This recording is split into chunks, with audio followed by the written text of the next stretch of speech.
may might must out to need to ထားပါတော့ may might must ပေါ့နော် record လုပ်ဖို့အမြဲမေးနေသိပြီနော် so can could shall should will would may might must ဟုတ်ပြီနော်ဒါဆိုရင် verb ကိုရမယ်နော် okay ဒီမှာဆိုပြန်ပြောမယ်နော် noun ကနာမည်ဖြစ်တယ် pronoun ကကျတော့ကျွန်တော်ကနာမည်ဒီနာမည်ရဲ့အစကိုသုံးတာ adjective ကပါလေသူ့ရဲ့ adjective ကိုတော့နာမဝိသနာပဲဒေါနဲ့ဆိုရင်တည်ရဆိုပေမဲ့သူ့ရဲ့တေချာတဲ့ရှင်းလင်းချက်ကဘာလဲဆိုတော့ noun ကိုအထူးပြုပေးတာ noun ကိုပို့ပြီးတော့လေးနဲ့တွားအောင်လုပ်ပေးတာအဲ့ noun ကဘယ်လို noun မျိုးလဲအိမ်ဆိုရင်ဘယ်လိုအိမ်လဲကြီးတဲ့အိမ်လားသေးတဲ့အိမ်လားဟုတ်ပြီနော် okay ဒါဆိုလို့ရှိရင်စာအုပ်ဆိုလဲဘယ်လိုစာအုပ်လဲကောင်းတဲ့စာအုပ်လားစိတ်ဝင်စားဖို့ကောင်းလားစိတ်ဝင်စားဖို့မကောင်းလား okay ဒါဆိုကျွန်တော် buff တိရပါပြီ buff ကကျတော့ career ဆိုပေမဲ့ကျွန်တော်ကရှိပြုဖြစ်ရှိတစ်ခုခုပြရင် buff ပဲပြုလုပ်နေရလားဖြစ်နေရလားရှိနေရလားဒါဆိုရင် buff ပဲ buff မှာဘယ်နှမျိုးလဲနှစ်မျိုးရှိပါတယ် having verb ရဲ့ main verb ရဲ့ main verb က၄မျိုးရှိတယ်ဒါသိရင်ဒါသိရင်ကျွန်တော် grammar A ပဲဟုတ်ပြီနော် grammar ကလွယ်လို့မပြောရဲပါဘူးခက်ပါတယ်ဒါပေမဲ့ step by step သွားရှင်းသွားလိမ့်မယ်နော် grammar ကိုခက်တယ်လို့မပြော sorry လွယ်လို့မပြောရဲပါဘူးတကယ်ကြောက်ပါတယ်နော် grammar ကိုဒီချက်အရင်တော့ grammar မကြောက်ဘူးဒီချက်အရင်တော့ speaking မကျွမ်းတော့ချက် grammar မှာစိတ်ရမှာကြီးပဲဒါပေမဲ့အခုကျတော့စာကဘယ်လိုပြောရမလဲဟေးဆို grammar ကိုမပြောပြတော့ဘူး speaking မဲ့အရင်အားတာတဲ့အခါမှာ grammar မှာ comma ပဲနေရာမှာထည့်ရမှာ semi colon ဘယ်လိုလေးထည့်ရမှာဆိုအခုမေးသွားပါပြီဘာမှမသိတော့အခု grammar ပြန်လေ့လာနေရပါတယ်ချက်လဲနော် okay ထားပါ anyways so adverb သွားမယ်နော် adjective က noun ကို modify လုပ်တယ်လို့ပဲ adverb က verb ကို modify လုပ်တယ်ထားပါတော့ချေထမင်းစားတယ်ဘယ်လိုစားလဲမြင်မြန်စားရလားဟုတ်လားလင်းမြန်စွာစားတာလားဒါဆိုပို့မြင်မယ်ဟလားလင်းမြန်စွာစားရလားနှေးကွေးစာစားရပါဒါပေမဲ့စကားနဲ့ပြောရင်ချေဘယ်သူမှလင်းမြန်စွာတို့နှေးကွေးစာတို့မသုံးဘူးလေအဲ့လိုပဲဒီမှာဆိုလဲဗာလဲလှတော်တို့ရုပ်ဆိုးတော်တို့မသုံးဘူးလေတဲ့ဆိုတဲ့ဟာနဲ့သုံးတယ်အဲ့လိုပဲ adverb ကိုစကားအနေနဲ့ပြောတဲ့အခါမှာကျတော့လင်းမြန်စွာဆိုရင်မြင်မြန်ဆန်ဆန်ဟုတ်လားနှစ်နေ့လေးအဲ့လိုပြောတာလေတော့အဓိကစကားအနေနဲ့မှတ်တာပိုကောင်းပါတယ်ဆိုတော့ဘယ်လိုအမှထားပါတော့ဒီချက်စတင်တယ်မြင်မြန်တင်တာလားနှစ်နေ့တင်တာလားမြင်မြန်တင်တယ်ဆိုရင်တော့ he teach quick she teach quickly ပေါ့ဟုတ်လားတကယ်ချက်နေ့နေ့တင်တယ်ဆိုတော့ she teach slowly ပေါ့အဲ့တော့အဲ့ဒီ slowly ကဘယ်ကိုညွှန်လဲ teach ဆိုတဲ့ဟာကိုညွှန်ပေးတာဒီချက်အဲ့ဆိုရင်ဒီဟာလေးဖြတ်လိုက်မယ်နော်ဒီမှာ adverb ပေါ့ချက်ဒီဟာကိုပြင်လိုက်မယ်စာဒီမှာဆိုရင်ရေးလိုက်မယ်နော် sentence he drives the car slowly အဲ့ဒီမှာဆိုကြည့်လိုက်သူကကားကိုမောင်းတယ်ဘယ်လိုမောင်းတာလဲနှင်းနှင်းလေးမောင်းတာနှေးကွေးစွာမောင်းတာဟုတ်လားစာလို့ပြောရင်နှင်းနှင်းလေးမောင်းတာအဲ့တော့ဒီနှေးပါတယ်ဆိုတဲ့နှေးပါတယ်ဆိုတဲ့ဒီ slowly ကြီးက noun ကိုအထူးပြုတာဟုတ်သေးလားမဟုတ်ဘူးနော်ဟုတ်ပြီဒီကဘာလို့ဒီကိုအထူးပြုတာ modify လုပ်တာ drive ဆိုတဲ့ဟာကို modify လုပ်တာဒါဆိုရင်ရမယ်နော် okay ဒါဆိုရင်ပြန်ပြောမယ်ချိုးရဲ့ adjective ကဘာကို modify လုပ်တာလဲ adjective က noun ကို modify လုပ်တယ် adverb က verb ကို modify လုပ်တယ်ဒါဆိုရင်ရမယ်နော် okay ဒါဆိုရင်ချိုးနောက်တစ်ခုသွားကြမယ်နော်နောက်တစ်ခုသွားမယ်ဆိုတော့ okay ဒီမှာဆိုရင် preposition ဆိုတာချိုး in တို့ on တို့ at တဲ့နေရာပြတာတွေဟုတ်လားအဲ့ဒီစကားလုံးတော့နေရာပြနေရဒါမှမဟုတ်အချိန်ကိုပြနေရဒါမှမဟုတ်ကိုသွားမယ်လမ်းကြောင်းကိုပြနေရဆိုရင် preposition ပဲ I go to school ဒါဆို to က preposition ပဲဟုတ်နော် in တို့ on တို့ at တို့ဒါပြောတာ conjunction ကတော့ချိုးစကားဇက်လို့ပြောတယ်စာကြောင်းနှစ်ခုကိုဆက်ပေးတာဒါမှမဟုတ် noun နှစ်ခုကိုဆက်ပေးတာစကားလုံးနှလုံးစာကြောင်းနှစ်ခုကိုဆက်ပေးရဆိုချိုးက conjunction လို့ပြောထားပါ and တို့ but တို့ so တို့ because တို့ဒါတွေက conjunction ဟုတ်ပြီနော်interjection ကတော့သိပြီးသားပါအာမေဒိတ်တန်နေအာမေဒိတ်ဆိုတာကမြန်မာလိုပြန်ပြောရမယ်ဆိုလို့ရှိရင်ကျွန်တော်တို့တခုခုစိတ်လှုပ်ရှားသွားတယ်ဆိုတဲ့အခါမှာထွက်လာတဲ့အတန်ကိုပြောတာစိတ်လှုပ်ရှားတယ်ကျွန်တော်စိတ်အခြေအနေရထွက်ပေါ်လာတဲ့အတန်ကိုပြောချင်တာတရေမြင်ဘလို့အော်တ တဲမြင်ဘလို့អော်တယ်ဖြစ်အော်နော်ကျွန်မလွင့်တော့တဲမြင်အားလို့អော်လေအကျယ်ကြီးပဲអော်အားလို့အခုလိုပဲနဲ့អော်မှာအကျယ်ကြီးပဲ Emily လောက်ကြပါအောင်ဆိုអော်လေအဲ့လိုမျိုးအဲ့ဒါ interjection ပဲနော်အဲ့မှာဆို oh my god ပေါ့ oh my god အိုခိုင်မမဟုတ်ဘူးနော် oh my god ထိုင်းကားရတယ်ဒီမှာဆိုနော်သူတို့ဆို oops ဒါ ups သူတို့အတန်နေသူတို့အတန်နေသူတို့ရှိတာချေလို့ဆိုရင် Emily ဖေးဗုဒ္ဓပြီးရင်အဲ့တဲ့ဆိုရလေရောင်သေးတာ Emily ကလမဆိုတာပါသေးအဲ့လိုမျိုးကတော့ဆိုသူများရှိပါရှက်တော်ဆိုလို့ပဲအမလေးကလန်မှာရှိပါအိန္ဒိယမမရှိနေအာနာစရာကြီးနော်အဲ့ဘယ်လိုလဲသူကနှမ်းကြည့်တယ်ဟုတ်လားကိုကအဲ့လိုမျိုးရောင်တဲ့လူကတက်တက်ရှိတယ်ဒီချက်ဆိုးတဲ့ဟာလည်းရှိသေးတာပဲနော်ဆိုတော့ရောင်ရင်လည်းကြည့်ကြရအောင်ပတ်ဝန်းကျင်လေးပါလေးကြည့်အကောင်းဆုံးကတော့ကိုနော်ချဲဆိုရင်ဗုဒ္ဓဘာသာချက်အမလေးဖေးရပဲတော်ပြီဒါတော့ပဲကောင်းတယ်အဲ့ထက်ဆိုးဝိုင်းအဆင်မပြေတော့အဲ့ဒါအနေရကင်းတယ်နော်ကုသိုလ်လည်းရတယ်အနေလည်းကင်းတယ်အကယ်ဒီခုနပြောလို့ရောင်လိုက်မယ်ဆိုရင်နော်အရှိမသူများတော့စော့ကားလို့ဖြစ်လိမ့်မယ်โอเคထားပါဒါဆိုရင်နောက်တစ်ခုဆက်သွားမယ်နော် articles article ကတော့ a and the သုံးခုပဲရှိဟုတ်ပြီနော် a နဲ့ n ကကျတော့အကုန်လုံးကတော့ a နဲ့ n ကတစ်ခုဆိုရင်သုံးတယ်ဟုတ်လား the ကကျတော့တိကျတေချာဆိုရင် the သုံးပဲဟုတ်ပြီနော်ထားပါတော့ချက်က I love apples နဲ့ I like the apples နဲ့မတူထားပါတော့ချက်က I love apples ဆိုရင်ချက်ရှိသမျှ apple တွေအကုန်ကြိုက်တယ်ကွာဒါပေမဲ့ I like the apples ဆိုရင်ချက်အခုကင်ထားတဲ့ apple ကိုပဲကြိုက်တာဒါပဲလို့ချင်တာတနေ့ဟာမဟုတ်ဘူးအဲ့လိုပြောချင်တာတိကျရဲဆိုရင် the သုံးပေးလိုက်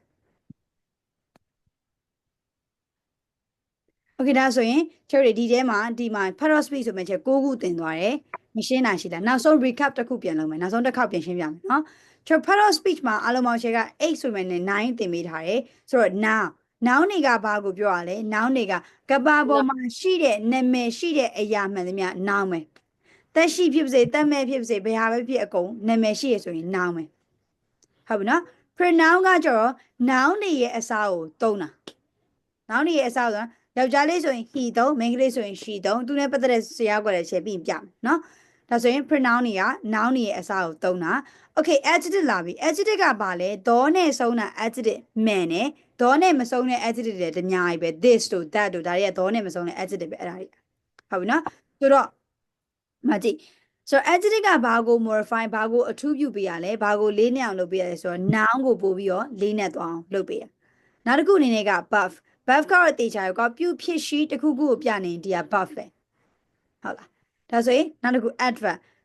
adjective က noun ကို modify လုပ်တယ်လို့မျိုး adverb ကလည်း buff ကို modify လုပ်ပေးတာဟုတ်ပြီနော်ဆိုတော့နောက်တစ်ခုက preposition ဆိုတာကနေရာပြစကားလုံးလို့လူအများသိပေမဲ့တေချာ detail စကြပြောမယ်ဆိုလို့ရှိရင်သူကနေရာလည်းပြတယ်အချိန်ကိုလည်းပြတယ်လာရဖြစ်တဲ့လမ်းကြောင်းတွေကိုလည်းပြတယ်ဆိုတော့အချိန်မမိသေးတာငယ်တော့ကလေအချိန်တည်းရဲ့ရှိမှ at ချက်လို့ပြောလားမပြောဘူးလားအဲ့ at က preposition လေဟုတ်လားအဲ့ဒါကြောင့်မို့ okay နော်ပြီး conjunction ကကြတော့စကားဆက်ဘယ်လိုဆက်ပြရစကားလုံးနှလုံးဒါမှမဟုတ်ရှင်စာကြောင်းနှစ်ကြောင်းကိုဆက်ပြရဆိုရင်ဒါကို conjunction စကားဆက်လို့ခေါ်တယ်ပြီး interjection ကငယ်တော့အာမေဒိတ်လို့သင်ခဲ့ရတယ်အဲ့အာမေဒိတ်ဆိုတဲ့အဓိပ္ပာယ်ကရုတ်တရက်ထွက်လာတဲ့အသံဟုတ်ပြီနော်ပြီး article သုံးလုံးနဲ့ရှိတယ် a and the go နော် grammar ကိုတက်တက်သင်ချင်တယ်ဆိုရင်တီးတန့်အတန်းနောက်ကျရင် free class ဖွင့်ပေးမယ်အဲ့ကြမှာနော်အဲ့ကြရင် noun ဘယ်နှမျိုးရှိတာတို့pronoun တွေကဘာတွေတို့ adjective ကဘယ်နှမျိုးရှိတာတို့ adverb ကဘယ်လိုမျိုးရှိတာတို့အဲ့ဒါတွေတက်တက်သင်ပေးမယ်ဒါပေမဲ့ grammar ကတော့ကျောင်းတက်တဲ့လူလောက်ပဲတက်ပါဒါပေမဲ့ဒီရှယ်တို့အခုဒီသင်ရိုးကိုသိနေတာမှာတော်တော်တက်ပါတယ်နော်ဖြည်းဖြည်းချင်းပဲသွား level အခုကိုတခါ level advanced ရှိတယ်ကိုဆက်တက်မှာလားနော်ဆက်တက်ဖို့စဉ်းစားအဲ့လိုမျိုးကိုလုပ်ပေါ့အချိန်ကြီးကြည့်ပြီးတော့ grammar ကတော့တီးတန့်ကတော့ချက်ပွင့်နေပြောရင်တော့ချက်သဘောရဆို grammar က sub study လုပ်စေချင်တယ်ဘယ်လိုအချိန်ဒီမှာ sub study လုပ်နေချက် pre inter လောက်ရရင် sub study လုပ်လို့ရတယ်နော်အဲ့ဒီကြရင်လည်းဒီချက်ဘယ်လိုလုပ်ကြမလဲဆိုတာတေချာသင်ပေးမယ်ဘာလို့ဆိုတော့အတန်းတွေကိုပတ်စံအကုန်ခံပြီးရန်လိုက်မတဲ့နဲ့ကို sub study လုပ်လို့ရရင်လုပ်လိုက်တယ်နော်အဲ့ကြောင့်ဒါပေမဲ့ကို sub study လုပ်နိုင်တဲ့အခြေအနေတစ်ခုရအောင်လေကိုကစူးစမ်းရမယ်လေဟုတ်တယ်မလားโอเคနော်โอเคဒါဆိုရင်ဒီချက်ဒီဟာလေးဖြတ်လိုက်တော့မယ်နော်ရတယ်မလားဖြတ်ပြီနော်โอเคဒါဆိုရင်ခုန lesson ကိုပြန်သွားမယ်โอเคဒါဆိုလို့ရှိရင်ခု ခုနဘယ်နားနေအောင်ရောက်ပါလဲအော် pronounce ရောက်ကပြရမှာနော် pronounce ရောက်ကပြမယ်အဲ့ဒါအရင်ပြစာတင်းတင်နဲ့စကားမဟုတ်ဆိုတော့စာပါကားပါဘယ်နားနေဘလို့အိပ်ဖော်စီရောက်သွားလဲမသိလားကိုကိုတော့မသိလား pronoun က chart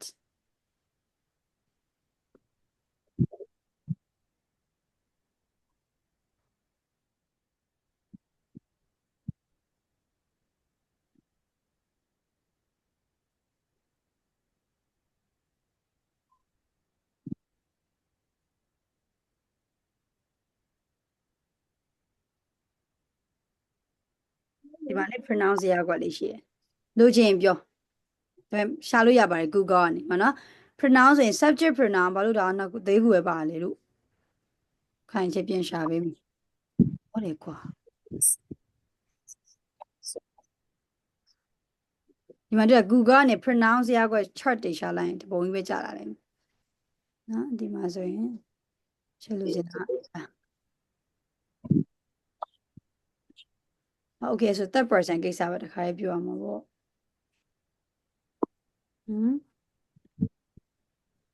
ရန်ကောင်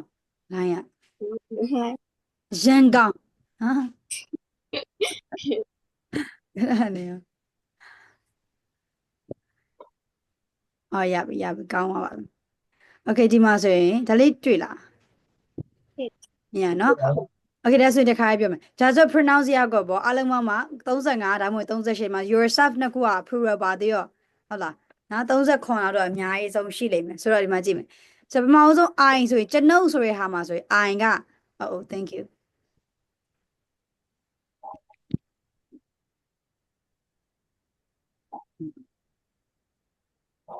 စိတ်ကရှိတယ်โอเคဒီမှာဆိုလို့ရှိရင်ဒီမှာကြည့် I ဆိုလို့ရှိရင် I ရဲ့မြန်မာလိုကကျွန်ုပ်ဒီပေါ့ငါပေါ့ဒီကငါပေါ့ဟုတ်တယ်မလားငါဆိုတော့ဒါက subject pronoun အဓိကအပြင်ဒီတန်းလုံးကဟာတွေအကုန်လုံးက subject နေရာမှာသုံးတာဟုတ်ပြီနော် subject အရှိဆုံးမှာသုံးတယ်ပေါ့ကွာပြောချင်တဲ့စကားအရှိဆုံးမှာသုံးတာအကယ်၍ဒါဒီမှာဒါဆို object pronoun ဆိုတာက verb ရဲ့အနောက်မှာသုံးတာ object pronoun ဟုတ်လား verb ပြီးမှာသုံးတာ object နေရာမှာသုံးတာဆိုတော့ go သူ့ကိုဘာသာပြင်ရင် go လို့ဘာသာပြင်ရတယ်နော်အင်္ဂလိပ်ပြပါလဲငါနင့်ကိုချစ်တယ်ဆိုရင်နင့်ကိုက I love you လို့ပြောရလေ you love I လို့မပြောဘူးလေအဲ့မမဆောင်တရားဝဲရှိဟုတ်တယ်မဆိုတော့ I love you လို့ပြောရအဲ့တော့ you ကဒီမှာ you ချက်အဲ့မှာလေအဲ့ you ကိစ္စကိုပြီးရမယ်ရှင်းပါတော့မယ်ငါစကားတွေကအဲ့လိုမျိုးဖြစ်သွားပြီထပ်သွားပြီဆိုတော့ထားပါတော့ my ဆိုရင် e လို့ဘာသာပြန်တယ် I ကငါကငါသည်စလို့ပြန်ရင်ကျွန်ုပ်ကကျွန်ုပ်သည်မိဆိုရင်တော့ကျွန်ုပ် e ပေါ့ဒါမှမဟုတ် sorry go object က go my ကကျတော့ e ဒီမှာတင်တန်းသားတွေရှုပ်စရာနှစ်ခုရှိတယ် my ရယ် my ရယ်ဆိုတော့အခြေပြောပြီးသား possessive adjective ဒီတန်းလုံးအဲ့ဒီတန်းလုံးကိုသုံးချင်အနောက်ကဘာလိုက်ကမှာလဲ noun လိုက်ကမှာဟုတ်ပြီနော်တော့မမေ့နဲ့ဒါပေမဲ့ဒီ possessive pronoun သုံးညဆိုရင်နောက်မှာဘာ noun မှလိုက်ဆံလို့ထားပါတော့ဒီချက်ကis my pencil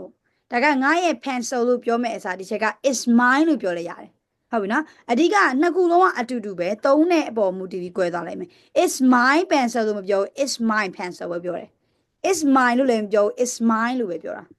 ဟုတ်ပြီနော်အဲ့တော့ possessive adjective တွေကိုသုံးမယ်ဆိုရင်အနောက်မှာ noun ပါမယ် possessive pronoun ဆိုရင် noun ပါစရာမလိုဒါပေမဲ့တချို့ဟာတွေမှာတော့꽌တယ်မှာ your ဆိုရင် yours ဟာဆိုရင် hearts နော် it's လို့တော့အရင်မသုံးဒီမှာဆိုသူလည်းပြောထားတယ် not use ပြီးတော့ myself ကကြောင့်ငါကိုယ်တိုင်ပေါ့ငါဘာငါလောက်တာ I do myself I did myself ဟုတ်လား I phone by myself ဟုတ်လားအဲ့လိုမျိုးပြောတာဒါဆိုရင် subject pronoun တွေဘာသာပြင်တဲ့အခါမှာကတို့ကိုတို့နဲ့ဘာသာပြင်ရတယ် object pronoun က go ဟုတ်ပြီနော် possessive adjective က e ဒါကကျတော့ဥစ္စာကျတော့ငါဟာဆိုတဲ့ဘာသာပြင်လို့ရတယ် reflexive pronoun ဆိုလို့ရှိရင်ငါကိုယ်တိုင်ပေါ့နော်ဒါဆိုရင် I ကျွန်ုပ်ဒီအမိမိကျွန်ုပ်ကို my my ကျွန်ုပ်တက်ဘူးလားအဲ့လိုမျိုး my any my ကျွန်ုပ်ပိုင်ဆိုင်သည့်အရာ my yes myself ကျွန်ုပ်ကိုယ်တိုင်အဲ့လိုအော်ကြက်တာလေငယ်ငယ်တော့မရရင်ရိုက်ခံရလေနော်အဲ့တော့စာနဲ့မကြက်နဲ့စကားနဲ့ကြက်နော်ဆိုတော့ I ငါကme ငါကို my ငါရဲ့နော် my ငါဟာလေးငါကောင်းပါလေဟေ့ငါကောင်းပါလေ myself ငါကိုယ်တိုင်ဆို you ဆိုလဲအဲ့လိုပဲဒီမှာအဓိကအချက်ဒီ pronoun ဒီဇာတ်ကုတ်ကိုပြရဲဆိုတာကလက်တွေ့သေချာသူ့နေရာတခြားသုံးတတ်အောင်လို့ Yeah, mà say you, your, yours, self. He, him, his, himself. She, her, herself. It, its, himself. We, ours, ourself. You, your, yours, yourself. They, them, their, themselves. So, that's what check out the pronoun go is the go pipi. I dig up your genaga, didn't go type your gen. I ye, you ye. I got first person, you got second person. That meant the check out I never go do bound with your first person with them. Ado, I know you are bar person, but I'm a lu third person. How do I mali choking chotium I so balu has mo way half it alelu. I got what's lemon and where lemon, a little hariam hope. No, I know you go, but my singular since Asia, Malu Babu, first person.ဟုတ်နော် first person တွေကိုအနေအများစဉ်းစားစရာမလိုချဲတို့စဉ်းစားရမှာဒီမှာကြည့် third person နေဒီမှာတော့ဒီ you ကဘာလို့ပါနေဒီ you မပါအောင်နော်ဒီ we လည်းမပါအောင်ကျန်တဲ့ဟာ I နဲ့ you ကလွဲပြီးတော့ကျန်တဲ့ဟာအကုန်လုံးကို third person လို့သတ်မှတ်မယ်ဟုတ်ပြီနော် I နဲ့ you ကလွဲပြီးကျန်တဲ့ဟာအကုန်လုံးကိုဒီတန်းမပါအောင်နော်ဟုတ်ပြီနော် I နဲ့ you ကလွဲပြီးကျန်တဲ့ဟာအကုန်လုံးက third person I third person က singular ဆိုရင် verb မှာ ses နဲ့ထားပါတော့ she goes she takes she drinks စသဖြင့်ပေါ့ဟုတ်ပြီနော်အဲ့လိုမျိုးပြောချင်တာအဲ့ကြောင့်မို့ဒီချက်က first person နဲ့ third person ကိုပြောတာအဲ့တော့ I နဲ့ you ကလွဲရင်ကျွန်တော်ပြောတဲ့အရာအလုံးက third person ပဲဟုတ်ပြီနော်အဲ့ဒီ third person လေးက singular တယောက်တည်းဖြစ်မယ်ဆိုရင် verb မှာ ses လို့တယ် plural ဖြစ်မယ်ဆိုရင် verb မှာ ses မလို့ဒါဆိုရင်နားလည်လားOkay နော်ဆိုတော့ကျွန်တော် lesson လေးပဲပြန်သွားရအောင်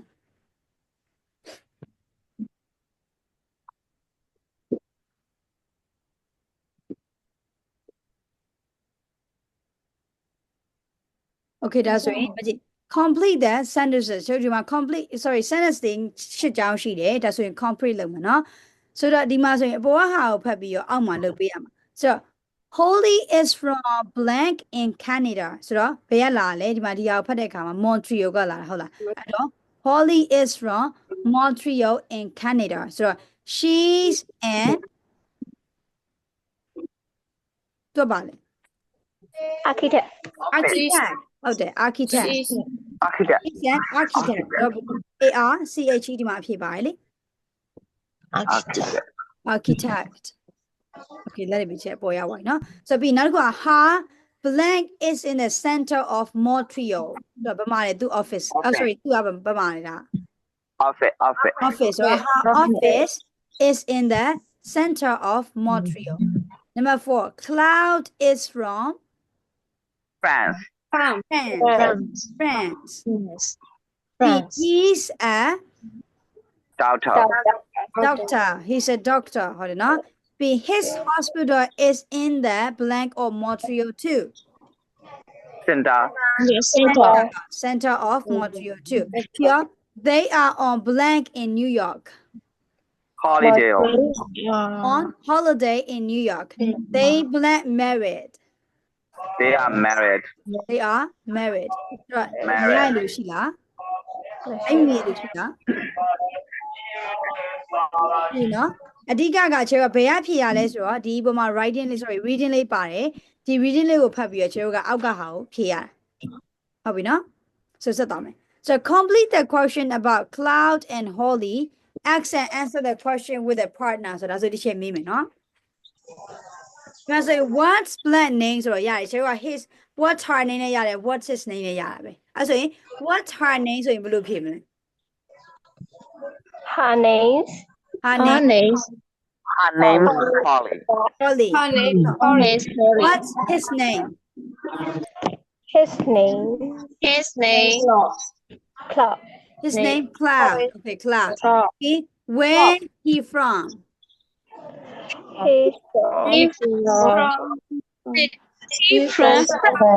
he's from France okay what's where she from she from Canada okay that's it no where his office In the center of in the center of Montreal. His office is in the center of Montreal. So where's her office? Her office in the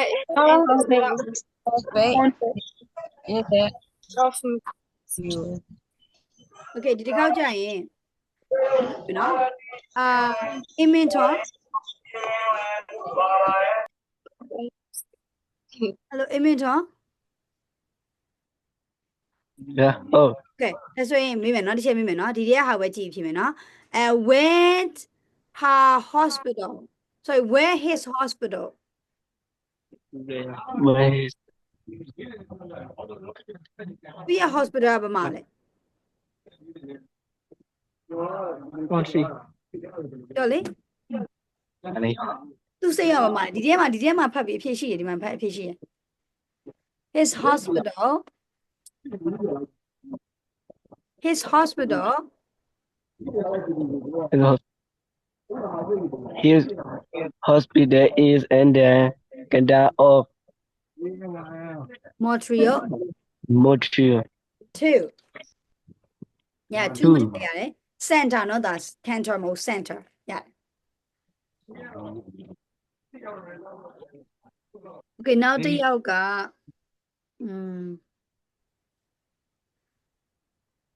ကျော်လင်းဦး Okay where her office Where's her office Holly ရဲ့ office ကဘာမှလဲ Her office is in the center of Montreal. Right ဟုတ်တယ်တော်တယ်ဒါဆိုရင်နော်ဒီဘောဟာလေးတွေကိုဖတ်ပြီးတော့ပဲကျွန်တော်ကဖြည့်သွားကြတာဟုတ်ပြီနော်ဒါဆိုရင်မေးစရာ no ကျမကလေးအမြဲ no ဘူးတစ်လုံးစာအိုတော်မစင်းရဲပါဘူးဆိုမှနော် Okay ဒါဆို grammar တော့ရအောင်နော် grammar မှာဆိုရင် right is or are တဲ့ဘယ်လိုဖြစ်မလဲနော် you is you are အဲ့ဆို you are ရှင်းမိမယ်နော်ဘာလို့လဲ you ကလေ are နဲ့တွဲရလဲ you are ပါစားလို့ is you ကအများမို့လို့ are နဲ့သုံးတာမဟုတ်ဘူးလား first person ဖြစ်နေလို့ဒီချက် ပါစားဖြစ်နေလို့ ဒီချက် ပါ တည်းက first person ဖြစ်နေလို့ဒီချက် you ကအများမဟုတ်ဘူးလား you ကအများမို့လို့ are သုံး you is သုံးလို့မရဘူးလား No don't use ဟုတ်တယ်နော် don't use ဘာလို့လဲနည်းမ trick လုပ်လို့မရဟုတ်တယ်နော်ဘာလို့လဲဆိုတော့ first person ဖြစ်တဲ့အနေများစဉ်းစားစရာမလို ဘလို့ နော်တွင်းချက်လည်းမဟုတ်ဘူးဟုတ်ပြီနော် okay ဒါဆိုရင် she is architect B he is a doctor he is a doctor he's a doctor B they they are from Montreal ဘာလို့သုံးတာလဲ they ကကြတော့ အများမို့လို့ဒါကြောင့်မို့လို့ခြေတို့ကအာနဲ့သုံးဟုတ်ပြီနော်အဲ့ဆိုဒီချက်က grammar လေးသွားမယ်နော် grammar တစ်ချက်သင်လိုက်တယ်နည်းမနေ့ကအကုန်သင်နေတယ်မလား တင်လိုက်ပါ ဒါဆိုရင်ဆက်သွားမယ်ပြတ်သွားမယ်နော်ဆိုတော့ okay ဒါဆိုရင်ဒီဘက်မှာကြည့်မယ်နော် listen to Cloud and Holly complete the conversation ဒါဆိုရင်ဒီချက်ကဒီ conversation ကိုဖြည့်ဖို့အတွက်နှစ်ခေါက်ဖွင့်ပေးမယ်ဒီမှာ blank လေးတွေရှိရလိုက်ဖြည့်မယ်နော်စောင်းမရသေးတဲ့လူတွေက number 1ဆိုရင်သူ့ရဲ့ blank ကဘာလဲပေါ့ weather or food ဟလာဒါဆိုရင်ဘယ်ကဖြည့်မှာလဲ1 2အဲ့လိုမျိုးတွေတိုက်ရေးထားနော်စာအုပ်ရှိတဲ့လူတွေကတခါတည်းစာအုပ်ထဲမှာဖြည့်မယ်ပြီးရင် homework ပေးမယ် okay အဲ့ဆိုရင်တော့မယ် 2.11. 1. Oh no. Look at the weather. It's awful. 2. Look at my hamburger. It looks great. My pizza is really good too. 3. Wow. This building is fantastic. Yes, you're right. It's amazing. The Freedom Tower is my favorite building in New York now. 4. Wow. Look at the view. It's beautiful. okay ဒါဆိုရင် ဒီတစ်ခေါက်ကကျတော့အချက်ကတကြောင်စီဖွင့်ပြမယ်သူတို့ရဲ့လေတံကိုလိုက်မှတ်မယ်နော်လေတံတိုင်းလိုက်ပြောမယ်နော်ဟုတ်ပြီနော်ဟုတ်ပြီနော်ဆိုတော့ပြန်တော့မယ် Point 11. 1. Oh no. Look at the weather. It's awful. သူတို့ရဲ့အတန်ကလေဘလို့အတန်မျိုးလဲပျော့နေရလားဘလို့အတန်မျိုးလဲ On. ဝမ်းနေနေတာ ပြောနေနေ ချမ်းသာ မပြောနေတာ စိတ်မချမ်းသာတဲ့တာ ပြည့်စိတ်ပြက်နေတာကွာသိလားဒီဟဲရာဒီဦးလည်းကြည့်ပါဦးပူလိုက်တာဒါမှမဟုတ်စိတ်ညစ်စိတ်ပြက်ဖို့ကောင်းတာတွေ့လားအဓိကပြောချင်တာကျန်တာမဟုတ်ဘူးကွာပြောကတချို့တွေကရှိအင်္ဂလိပ်လိုစကားပြောလို့ရှိရင်ဒီမို့တောင်းတောင်းကြီးပြောလည်းမပြောဘူးဘယ်လိုပြောမလဲနော်ငိုလည်းမငိုဘူးကြောက်ကြည့်လို့တောင်းတောင်းအမှန်တော့တောင်းတောင်းကြီးပြောစရာမလိုပြောချင်တာက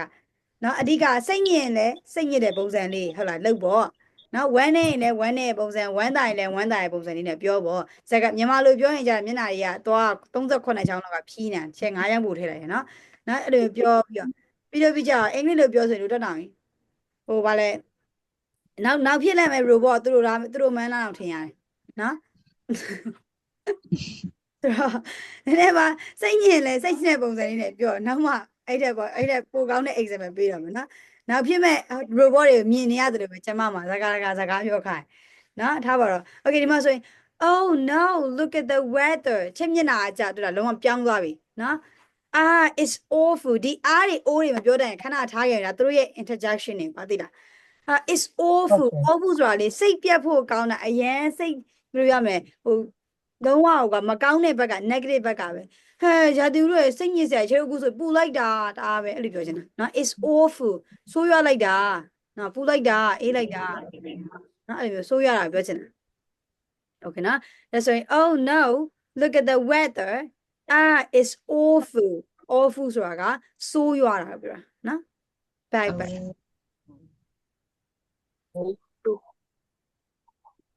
Two. Look at my hamburger. It looks great. My pizza is really good too. အဲ့ဆိုဒီချက်ပြောမယ်အစားနေလို့ရှိရင်လေအခုကသူ့ရဲ့အလေးတန်လေးကဘယ်လိုဖြစ်နေလဲ ပြော ဖြစ်နေလားကြေနဲ့နေရလား ဂျင်းနဲ့ ဖြစ်နေ ဂျင်းနဲ့ ကျက်လို့ပဲအစားတိုင်း ပြောရွှေ ကြေနဲ့နဲ့သူအရန်ပီတိတွေဖြစ်နေတာကွာသိရမလားသူရင်ထဲမှာကောင်းလိုက်တာအဲ့လိုမျိုးလေးဖြစ်နေတာနော်အဲ့ချိန်မှာငိုပြီးကောင်းလိုက်တာဆိုရင်နော်ငိုပြီးတော့မပြောဘူးလေအဓိကကြေနဲ့နေနဲ့ကြေနဲ့နေတဲ့ရုပ်ရှင်တို့လုံးတက်ပါတယ်ကြေနဲ့နေတဲ့ရုပ်ကဟုတ်တယ်မ crash တွေ့ရဲ့ရုပ်လေကြေနဲ့လုံးတက်ပြီးတာအဲ့တော့ကောင်းလိုက်တာအဲ့လိုမျိုးပြောရတယ်ဒီမှာဆိုလဲlook at my hamburger ဆို hamburger လို့ပြောမှာ hamburger ဒါက stress ပဲဟုတ်နော်ငါ hamburger လေးကကြည့်ပါမို့ငါ hamburger လေးကကောင်းလိုက်တာဒါပေမဲ့အရင်ဆုံးသူကမစားရသေးတယ်ဒါပေမဲ့ it look great ဆိုကြည့်ရတာကောင်းမဲ့ပုံပဲလို့ပြောချင်တာအဲကြတော့နော်မစားရသေးဘူးlook at my hamburger it looks great ဆိုတော့ကောင်းမဲ့ပုံပဲတကယ်စားကြည့်တော့မဟုတ်နော်ဒီလိုဆို decoration လေးကလှတယ်ကွာစားကျင်စပွဲလေးပေါ့အရသာတော့မရှိပါဘူးဒါချက်ဆက်ပြီးပြောတာနော်ဒီမှာဆိုရင် तू ကlook at my hamburger ငါ hamburger ကိုကြည့်ပါဦး it looks great ဒီမှာတွေ့လား it's ရဲ့အနောက်မှာ looks ထည့်ထားတယ် s ထည့်ထားတယ်ဘာလို့ s ထည့်ရလဲ is ya ta pase bi ဘလို့ is ya ta pase that person ကဘာဖြစ်နေရလဲ singular လား plural ဆိုတာ security teacher စင်ကူရော နေဖြစ်နေလို့ချေက verb မှာ ses ထည့်ပေးရတာဟုတ်နော် subject နေလို့ verb နေတာမဟုတ်ဘူး verb များတာမဟုတ်ဘူးเนาะအဓိက subject က singular third person ဖြစ်နေတဲ့အတွက်ချေက verb တွေမှာ ses ထည့်ပေးရတာ okay ဒါဆို my pizza is really good too ငါ pizza လည်းကောင်းမဲ့ပုံပဲလို့ပြောတာမျှော်လင့်ချက်တွေအများကြီးထားမျှော်လင့်ချက်ထားမကောင်းနော်ပြင်မယ်စားနေပဲတယ်ပူဆိုတယ်အောင်းမယ်ဆိုပြီးစားလိုက်မကောင်းရင်တအားစိတ်တူတယ် okay ထားတော့ number 3တော့မယ်နော် 3. Wow. This building is fantastic. Yes, you're right. It's amazing. The Freedom Tower is my favorite building in New York now. okay ဒီမှာဆိုရင် wow လို့ပြော wow လို့ပြောနော် wow this building is fantastic အရင်မိုက်တာပဲ wow နော် wow အိုးရှိso ဒီ building ကအရင်မိုက်တာပဲပေါ့နော် yes you're right ဟုတ်တယ် is amazing ဒါအရှိကြီးပဲသူအရင် သူ့ရဲ့စိတ်ခံစားချက်ဖော်ပြပါ It's amazing အရင်မိုက်တယ် The Freedom Tower is my favorite building in New York now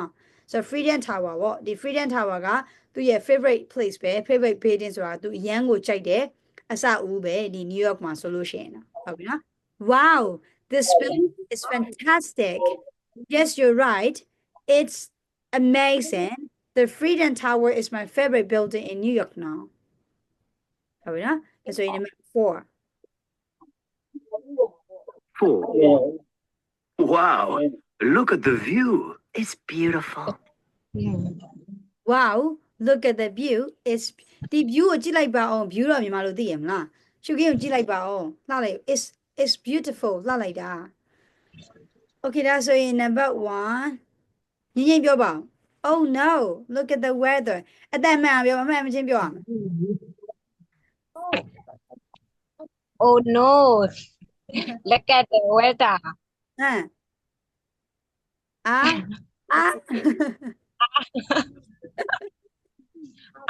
Is what awful awful awful awful. awful okay it's awful that's right number 2 pure look at my hamburger Ula hen. number 2 so ပြောမရှင်းနဲ့ပြော number 2သူဖြစ်လို့မြင်number 2ပြော Number 2 လားဆရာမ ဟုတ်ပါတယ်ပြောပါ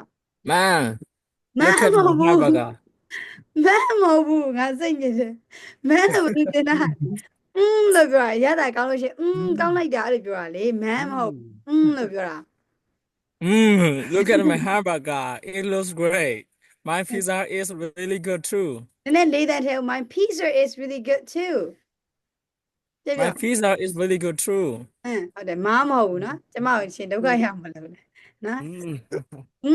okay ဟဲ့လို့ပြော so number 3ကျော်လင်းကိုပြောကြည့်ပါဦးဟာသူတို့ဒုက္ခပေးမယ် okay ကျော်လင်းကိုပြောပါလေ hello ပြောကြည့်ပါဦး number 3 Hey. Oh, this building is finished. Yes, you are right. It is amazing. The Freedom Tower is my favorite favorite Freedom building Tower is in my New York favorite now. building in New York okay now. ဒါဆိုရင်ပြောကြည့်ပါဦး fantastic ဝေထားလင်းอ่ะ fantastic ပြောကြည့်ပါဦး Fantastic. fantastic မြင်ပြောကြည့် fantastic Fantastic. မှန်တယ် fantastic wow Fantastic. this building is Wow. fantastic နော်ပြီး yes you're right it's amazing the Freedom Tower is my favorite building in New York now ဒါမှမဟုတ်ရှင်အဲ့လိုမျိုးတစ်ချက်လို့အဖြတ်နဲ့ပြောချင်ဒီချက်ရက်တဲ့နေရာမှာလိုက်ဖြတ်ထားလိုက်စာအုပ်လေးစာအုပ်ကိုခုတ်ဖြတ်ခိုင်းတာမဟုတ်လားဒုက္ခမပေးနဲ့နော်ဘေးနည်းနည်းလေးဘယ်လိုပြောမလဲစာကြောင်းတစ်ခုနဲ့တစ်ခုကြာအဖြတ်အတောက်လေးမြင်းကြောင်းလေးဆွဲခိုင်းတာတရားငါစာအုပ်ကြီးဒါနဲ့ခုတ်ချလိုက်အောင်မယ်နော်စကားမြန်မာစကားရတော်တော်ရှုပ်ပါတယ် okay number 4ကကြောထက် information မှန်ရှင်းနေကြမှာတို့ Wow, look at the view. That's beautiful. တို့အဲ့လိုပြောသွား Look, look at look at the view it's amazing look at the view. It's beautiful. ရင်ထဲကခံစားချက်မပါတယ်လို့ပဲနော် okay ဒါပါတော့နော်ဒါဆိုရင်ကျွန်တော် listen again check မ check တော့ဘူးကွာ check ပြီးသားဟုတ်လား check ဆိုတာစစ်ပြီးသွားပြီလို့ပြောတာနော်ဒါဆိုရင် watch the video about the different city and country ဒါဆိုရင်ကျွန်တော်က video ကြည့်ရမယ်နော်ဘာလို့ဆိုတော့ different country နဲ့ city နဲ့ဟုတ်ပြီနော်မတူတဲ့မြို့တွေနဲ့မတူတဲ့နိုင်ငံတွေကိုကြည့်မယ် okay နော်ဒါဆိုရင်ကြည့်အောင်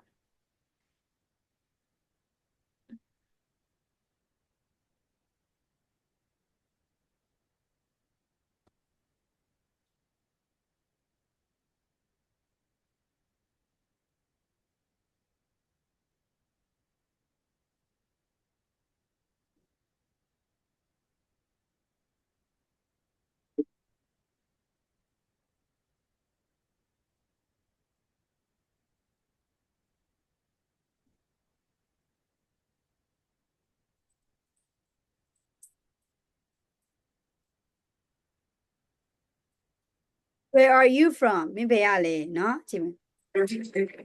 What's your name? My name's Louise, and this is သူတို့ပြောနားလဲလား What နားမလဲဘူးလား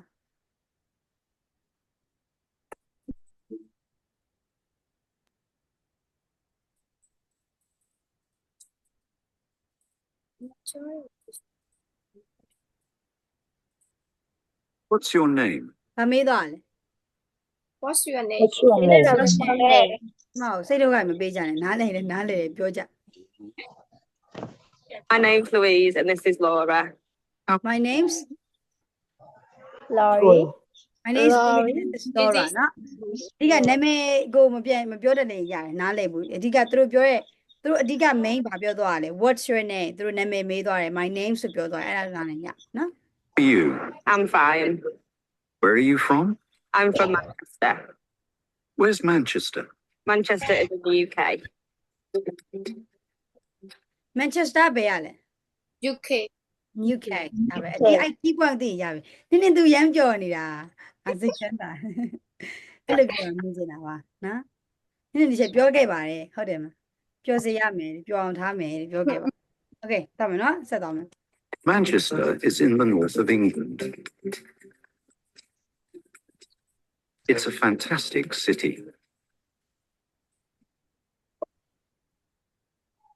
Its football teams are excellent.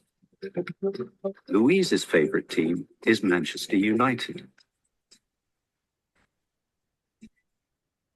ပြောချင်တာက Manchester ကဘယ်နားမှာရှိပါတယ်ပြီးလို့ရှိရင် Louis ကတဲ့သူ့ရဲ့ favorite team က Manchester တဲ့ Man U လေ Man U fan တွေရှိတာဒီထဲမှာ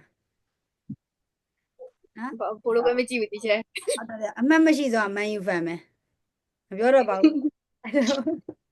အဲ့ငါ့ကိုထားတတ်နေဘူး What's your name? I'm Victor. How are you, Victor? I'm fine, thank you. Where are you from? I'm from Osnabrück. Where's Osnabrück? It's in Germany. Osnabrück is in the northwest of Germany. Northwest ဆိုတာက Northwest ကိုအနောက်မြောက်နော်မြောက်အနောက်မဟုတ်အနောက်မြောက်မြောက်နောက်လို့ဘာသာပြန်နေတိုင်ပတ်သွားတယ်မယ်နော်အနောက်မြောက်နော် The capital city of Germany is capital city ဆိုတာကအဲ့သူပြောရတဲ့မြို့တော်ကတဲ့ချိုဒီ capital city ဆိုဒီနိုင်ငံရဲ့မြို့တော်လို့ပြောချင်တာချိုရဲ့ capital city ကပါလေ Yangon. နေပြီးတော့မဟုတ်လား အရင်တော့နေပြီးတော့အခုရန်ကုန်ဖြစ်သွားပြီ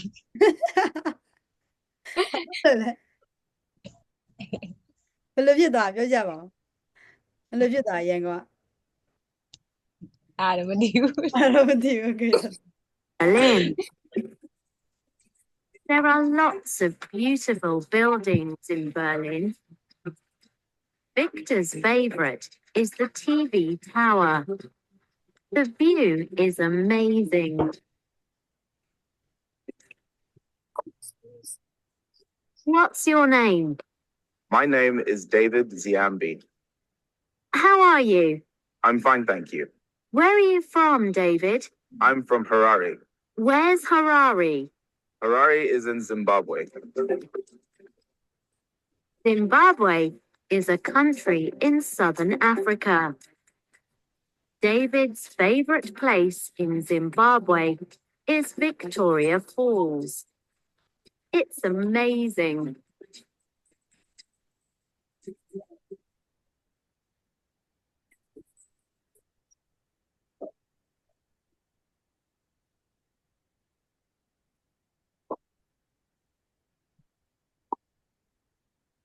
Oxford is a beautiful city in the southeast of England.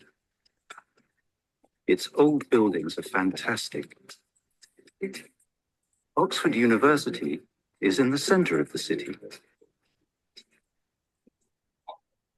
There are lots of museums and restaurants in Oxford. museum ကပြလိုက်ကိုပြောတာ restaurant ဆိုတာကစားတော့ဆိုင်နေဟုတ်ပြီနော် restaurant မဟုတ်နော် restaurant They're great. အဲ့ဒါ2019တုန်းကအဲ့လိုကမတို့ရှိမှာအဲ့လိုကရှိသေးအခုနော်2025ရအခုလိုကမမြင်ရသေးဘူးဟုတ်ပါနိုင်ငံရေးကပါသွားပြန်ပြီငါလဲဟုတ်အသေးကြီးရားတာပါ မဟုတ်ပါဘူးအဲ့လိုတော့ပြောချင်တာမဟုတ်ကွာသူများနိုင်ငံနေမှာကွာအခုချေရ France က train နေရောက်လာပြီမလားအဲ့တော့ကြရက်ဖြစ်သွားသေးတယ်လေဟုတ်တယ်မလား train ရထားမိရထားအစ်စ်တွေရောက်လာသေးတယ်လေသိလားမြန်မာနိုင်ငံမှာလေကျွတ်နိုင်ငံမှာလေဟုတ်တယ်မသိဘူးလားဗျာဆိုတော့အမမိရထား ဒီပါရဲ့တကယ် မိရထားအစ်စ်ရောက်လို့ဗာလဲကြရက်ဖြစ်သွားသေးတယ်လေခုံနဲ့လားအထက်နဲ့လားမသိဖြစ်သွားသေးတယ်လေဆိုတော့အဲ့မိရထားကအဲ့ဒီငယ်2018 19 19 18 19ဝန်းကျင်မှာ US နဲ့ UK မှာတုံးနေတာအဲ့ဒါတွေကပြကြသူများနိုင်ငံတွေမှာတုံးပြီးသားကွာကိုရီနိုင်ငံမှာအခုမှစတုံးတာပြကြကိုရီဘယ်လောက်နောက်ကျနေပြီပြောပြချင်တာအဓိကတော့ထားပါတော့နော်ထားလိုက်ပါတော့ Tell me about yourself and why you're here. I'm more Tell me about yourself why you are here ဆိုတာမင်းဘာလို့ဒီမှာနေတာလဲဆိုတာကိုပြောခိုင်းတာနော် why you are here ကိုနှိမ့်ချင်လို့နေရပေါ့နော် why you are here why why လို့ဖတ်ဘူးနော် why you are here မင်းဘာလို့ဒီမှာနေရဲဆိုတာကိုပြလို့ရ I'm from Clonmel. It's a small town in Ireland. I'm a teacher. I'm in Oxford on holiday. It's beautiful. I'm with my husband. He's a doctor. Tell me about yourself and why you are here. Hi, I'm Natasha. I'm from Melbourne. It's a big city in Australia. I'm a pilot. I'm in Oxford on holiday. I'm with my friend Maria. She's a businesswoman. Tell me about yourself and why you are here. I'm Robert. I'm from London. It's the capital city of the UK. I'm a bus driver. I'm in Oxford with my sister, Amy. She's a student here in Oxford. Okay ဒါဆိုရင်ဒီထဲမှာသူတို့ဘာတွေပြောသွားလဲကြည့်ပါ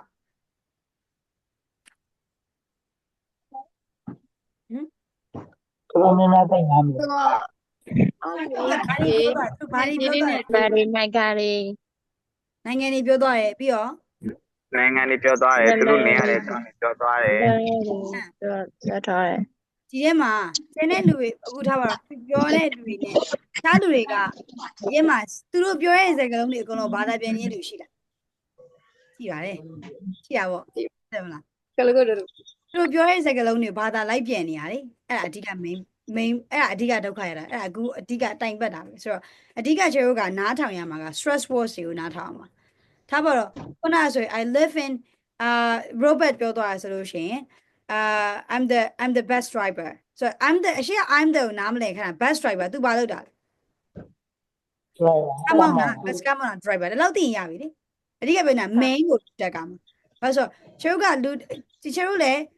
ဒီလူတယောက်စကားပြောတဲ့အခါမှာထားပါတော့ foreigner လည်းပြောသေးပဲဖြစ်နေသူတို့ပြောတဲ့10လုံးပြောရင်10လုံးလုံးလိုက်နားထောင်နေကြလိုက်နားလဲနေကြမလို့အဲ့ဘာသာပြန်နေတဲ့အချိန်ကချေတို့တိုင်ပတ်သွားတယ်ကိုက तू ကပြောသွားတယ် I'm from the UK တဲ့ပြောတာကိုကဘာသာပြန်တယ် I ကကျွန်ုပ်ဒီ am ဖြစ်ပါသည် from the UK ကဖြစ်တယ်ကိုကဘာသာပြန်လို့ရှိရင်တော့85ကျောင်းလောက်ပြီးသွားတယ်အချိန်မှာ pro နဲ့ပြောသွားအဓိကပြောချင်တာကတကယ်ဟိုမှာ I am from the UK ဆိုတော့ထားပါတော့၅လုံးရှိရယ်ကွာအဲ့ဒီ၅လုံးမှာ I ဆိုတာကြားတယ် UK ဆိုတာကြားတယ်တေးကြပြီ तू က from လဲကြားရင်ကြားမယ်ကွာဆိုတော့တော်ပြီတိုက်ကြပြီ तू UK ရပဲဆိုတော့အဲ့လိုမျိုးပြောချင်တာအဓိကသူတို့အဓိကပြောချင်တဲ့အကြောင်းအရာပဲချိုးရနားလည်အောင်လုပ်ပါပြီး what's your name ဒါကတော့ဒါ family ရဖြစ်နေလို့ချိုးဒါဆိုတန်းတည်ဟုတ်နော်နောက်ပါတော့ချိန်မိမယ်ကွာ what do you do for a living ဘာကြလဲချိန်ပြောတယ်မှာ what do you do ပြပါကြလဲ living ကြတယ်ဒါဆို living ကအသက်ရှင်ဖို့တော့ကွာ what do you do ဆိုတာမင်းဘာလုပ်လဲမေးတာဟောဒါဆိုငါအလုပ်ကိုမေးတာပဲဒါတော့သိရပြီလေဟုတ်လားနော်ချေဦးကအကုန်လုံးလိုက်ပြီးနားလည်နေတာကိုရဲ့ဘာသာပြန်လည်းမဟုတ်စကားပြောမှာလေဟုတ်ပြီနော်အဓိကပြောချင်တာနောက်ဗီဒီယိုတွေကြာလို့အခုဒီဗီဒီယိုမှာသူတို့အဓိကဘာပြောသွားလဲသူတို့နေတဲ့နေရာပြောသွားတယ်သူတို့အလုပ်တွေပြောသွားတယ်ဒါတချဲဘာလို့သိရလဲဆိုတော့ဘာလို့မှတ်ဖို့လွယ်ရလဲဆိုတော့ချဲအဓိက key point ဝယ်လိုက်ယူတာဟုတ်ဒါပေမဲ့ဟိုနားထောင်တာများလေဒီ listening တွေနားထောင်တာများလေကိုကဒီ listening နဲ့ used to ဖြစ်သွားလိမ့်မယ်ဟုတ်ပြီနော်အရင်ရောအဓိကဒါပေမဲ့နားထောင်မှာမလို့တချို့က listen နားထောင်တဲ့ခါကြလို့ရှိရင်အဓိကကိုက focus ထားရမယ်တခြားလိုက်နားထောင်ရမယ်ပြီးလို့ရှိရင်တချို့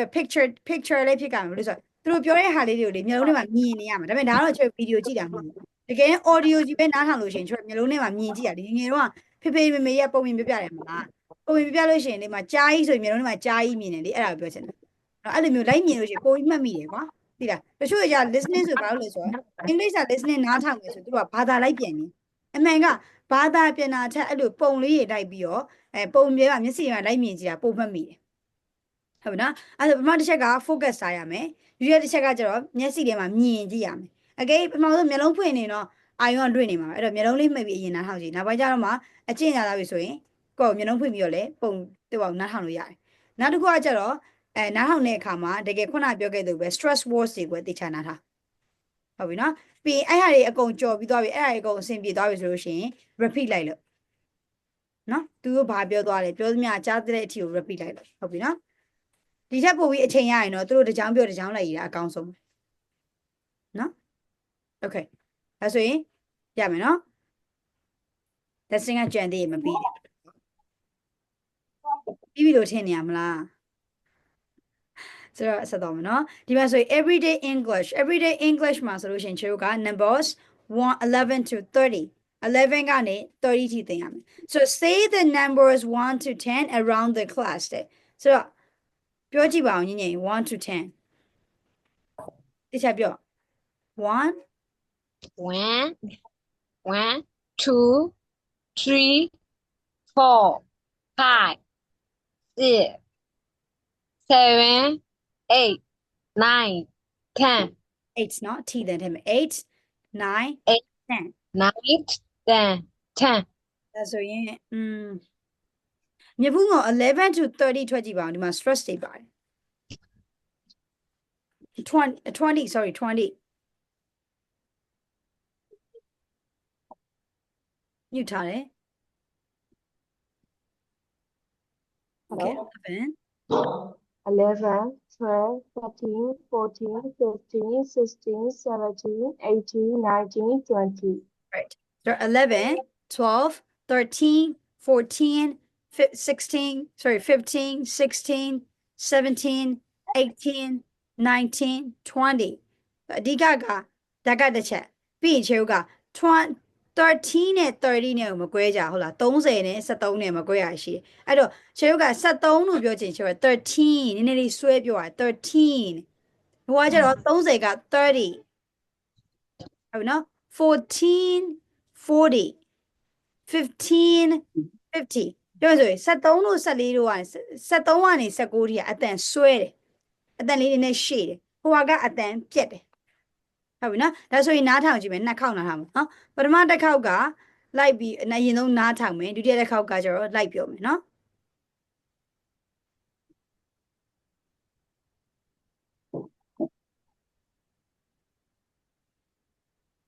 2.13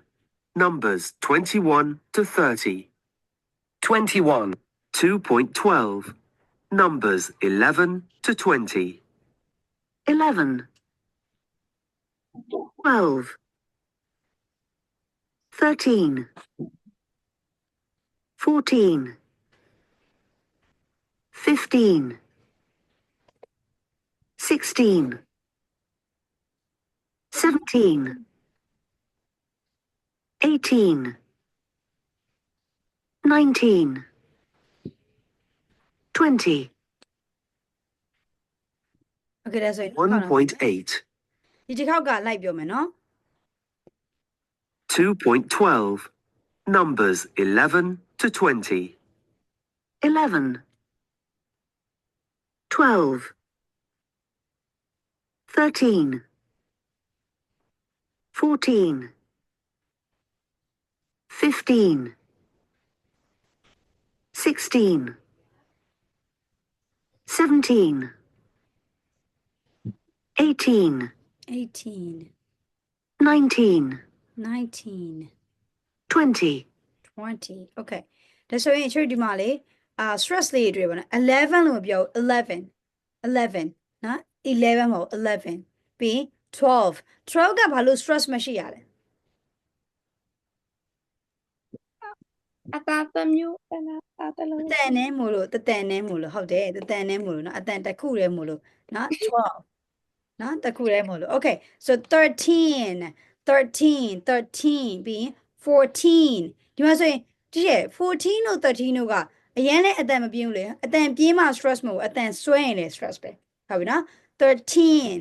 14 15 16 17နောက်ကနအတန်ကြီးထည့်ပေးရတယ်18 20ဒီမှာ20မှာဆိုရင်20ရဲ့ T ရဲ့နှစ်တန်ရှိတယ်ဆိုတော့ဘယ်မှာ stress ပြီးမှာလဲ20မှာ stress ပြီးမှာဆိုတော့20ဟုတ်ပြီနော်ဆိုတော့ stress တွေမမေ့နဲ့တတန်ထက်ပိုရင်ချိုး stress ဖြစ်ရမယ် okay ဒါဆိုရင် say the numbers 1 to 20 around the class so ဒီချက်တယောက်ယူလိုက်မယ်ဖူးပြောကြည့်ပါဦး1 to 20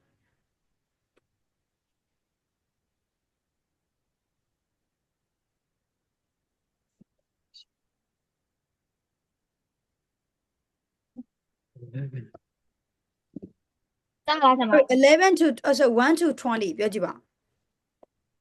1 1ကလေးစလား ဟုတ်တယ်1ကနေ20ထိပြောမှာ20ထိပြောမှာ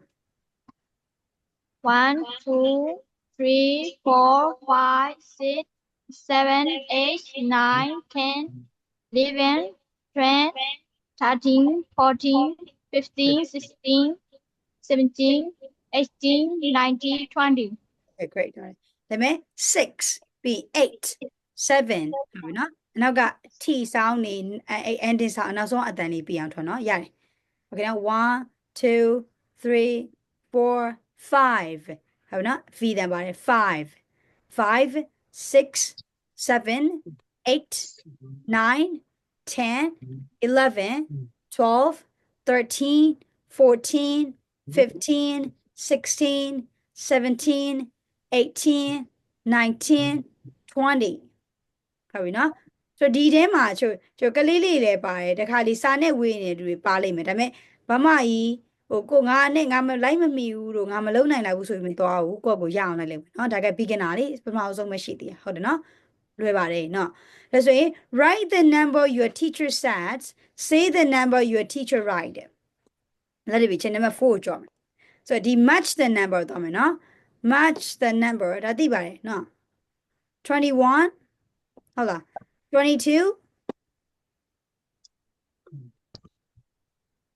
22 oh sorry 22 23 24 25 26 27 28 29 30 ရမယ်နော် okay ဒါဆိုရင် listen and repeat the same number 1 to 30ဒါဆိုရင်ကျွန်တော်တစ်ခေါက်ပဲနားထောင်မယ်နော်1 to 30 2.13 Numbers 21 to 30 21 22 23 24 25 26 27 28 29 30 30နော်30ကိုကျွန်တော်က30အတန်နဲ့ပြောလို့ရတယ်အဲ့ထက်နည်းနည်းလေ့ကျင့်လို့ရတယ်30လို့ပြောလို့ရတယ်လေတန်းထွက်အဲ့လိုလေတန်းထွက်က30ဒါပေမဲ့တစ်ခေါက်နှစ်ခေါက်နဲ့တော့မရဘူးလေ့ကျင့်ရမှာတစ်ချက်လေးလေ့ကျင့်တာကြိုက်လို့လေအဲ့တန်း30ဘယ်လောက်ဘူတန်ပေါက်တယ်မှငါပြည့်တယ်ဘယ်လောက်ပြပဲနော်30ဒါပေမဲ့လေ့ကျင့်တဲ့အချိန်မှာတော့အဲ့အတန်ရဖို့နော်မှန်နေခဏတုတ်ခါလိမ့်မယ်ဟုတ်လား30ပြည့်တစ်ချက်မှာသွားကျဲတော့အဆင်ပြေရခါသိလားချိန်ရတဲ့သွားကျဲတယ်ဟင်းခိုးစားလို့ဆိုတော့သွားကျဲတော့လူကလေထွက်တဲ့အတန်ဆိုလုံးတက်တယ်ကွာF ဆိုရင်4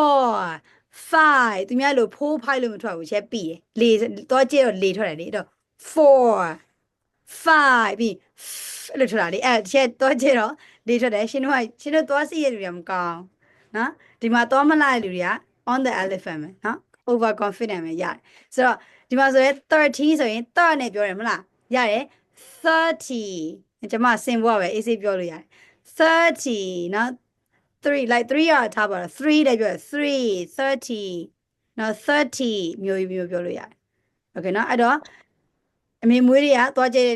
ကျေစုကအခုပါမှာအေးစေးပဲအဲ့တော့အမေမွေးတဲ့ဟာကိုရိုင်းမဲ့ထားပတ်စံကုန်ခံပြီးတော့ surgery လုပ်ဖို့လည်းမလုပ်ကြနဲ့နော်အဲ့လိုမျိုးမလုပ်ပါနဲ့ဗျနော်ပတ်စံကုန်တယ်လူကလည်းအနာခံရသေးရဲ့ Okay ထားပါတော့ဒါဆိုရင်တော့နော် number 6 listen and tick ဆိုတာအမှတ်ချခိုင်းတာ tick ကနော် listen and tick the numbers you hear မင်းကြားတဲ့ number ကိုဘာလုပ်မှာလဲ tick လုပ်မှာဟုတ်ပြီနော်ဒါဆိုဒီချက်ကနှစ်ခေါက်ပဲဖွင့်မယ်ဒီမှာဆိုရင်22 12 10 20လေးလုံးရှိတယ်နော်12ကိုပြောရင်12ကိုအမှတ်ချင်မယ်ပြီးတော့17 15 16 14ဘယ်ဟာကြားမလဲအမှတ်ချင်မယ်ပြီး number 3 21 29 19 9ပြီး 11 7 17 27 23 3 13 30ဒါဆိုရင်နားထောင်မယ်နော်နှစ်ခေါက် 2.14. 1, 12, 2, 16, 3, 9, 4, 17, 5, 23, Okay နောက်တစ်ခါ 1.10. ကျမရဲ့ subscribe မှာမချစ်နဲ့လေသူများမြင်သွားမှာဗောလို့ 2.14. Okay 1, 12, 2, 16, 3, 9, 4, 17, 5, 23, Okay ဒါဆိုရင်unity line number 2ပြောပါအောင် 16 16ဟုတ်လားသူပြောမှန်လား16ဟုတ်လား မှန်ပါတယ်ဗျ မှန်လားချေ မှန်ပါတယ်ဗျ အမင်ထွန်ပြောပါအောင် number 3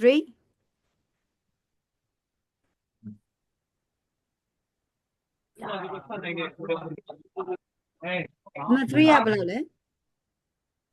Number 9. 9ဟုတ်တယ် number 3 9ဒီမှာနော်သူ့အတန်လေးဟုတ်တယ်အဲ့လိုပြောရမှာ Okay ဒါဆိုဘုံငွေခိုင်ပြောပါအောင် number 4 20, 70လားအမလည်း70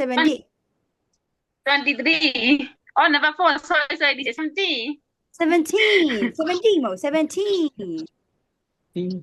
ဟာဒီပြုံးတောင်မှတင်ပြရလေ10ဆို17ဆိုဒီလိုပြုံးတောင်နဲ့တင်ပြ Okay ဒါဆိုရင်နောက်တစ်ယောက်ကမို့စိန်ပြောကြည့်ပါဦး number 5 23 number 5 23 23ဟုတ်တယ်23အဲ့တော့12 16 9 17 23ဒါဆိုရင်အဖြစ်မိုင်းလို့ရှိလား ရှိပါဘူးဗျ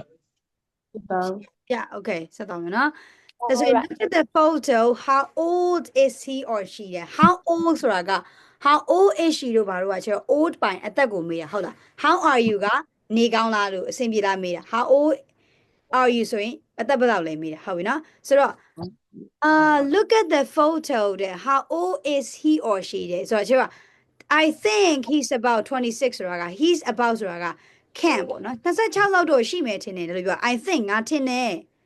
I think ငါထင်တယ် he's about 26 26တော့ရှိမယ်ထင်တယ်ကျုပ်မြန်မာတွေကဗလိန်းတာတော့ပါတယ်နော်သူများကိုလိုက်ကြည့်နေမှာလားဆိုတော့နော် I think အဲ့လိုပြောမယ်နော် number 1ဆိုရင် I think he's about 26 I think ဒါမှမဟုတ်လေ about မထည့်ချင်တယ် I think he's 30အဲ့လိုရတယ်နော်ဒါဆိုရင် English reading နဲ့ပြောကြည့်ရနော်အတန်းထဲမှာ sorry breakout room ဆက်သွားမယ်သွားပြီးလို့ရှိရင်ဒီချက်ပါချက်မေးပါတော့မယ် breakout room ဆက်ရမှာပြောမှာဆိုတော့ breakout room ဆက်မသွားတော့ဘူးနော်ဆိုတော့ how old is he လို့ချက်မေးတယ်မေးလို့ရှိရင်ဘယ်လိုပြောမှာလဲ26လို့ပြောနော် I think he is 26နည်းစဉ်းစားလေ26လောက်တော့ရှိမယ်တကယ်လည်းညီမလိုပြောအဲ့လိုစဉ်းစားပြီးဖြေကြလားနော်အင်္ဂလိပ်လိုပြောရင်လည်းအဲ့လိုပဲ I think he is လို့မဖြေဘူး I think he is နည်းစဉ်းစားတဲ့ပုံစံရတယ်မဖြစ်ဘူးနော်မြန်ပြောစရာမလိုโอเคဒါဆို number 1သွားမယ်နော်ကျော်ထက် What do you think? How old is he? I think she's about 26. What? I think She's about 26. he's about 26. Okay. 26.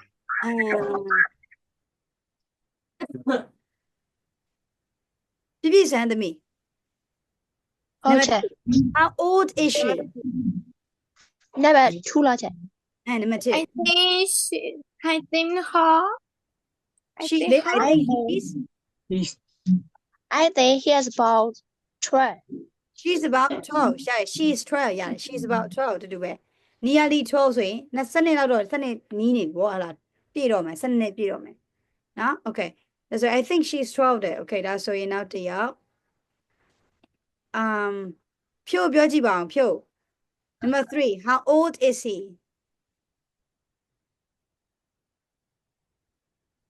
ကိုဖြိုးကိုကြီးဖြိုး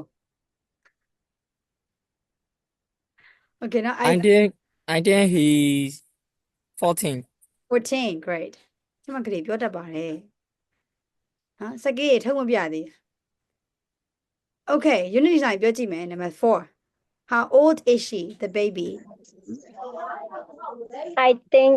she's about 2 years. She's about 2 years old. Yeah. So go to 9 ပြောကြည့်ရအောင် Number 5. How old is she?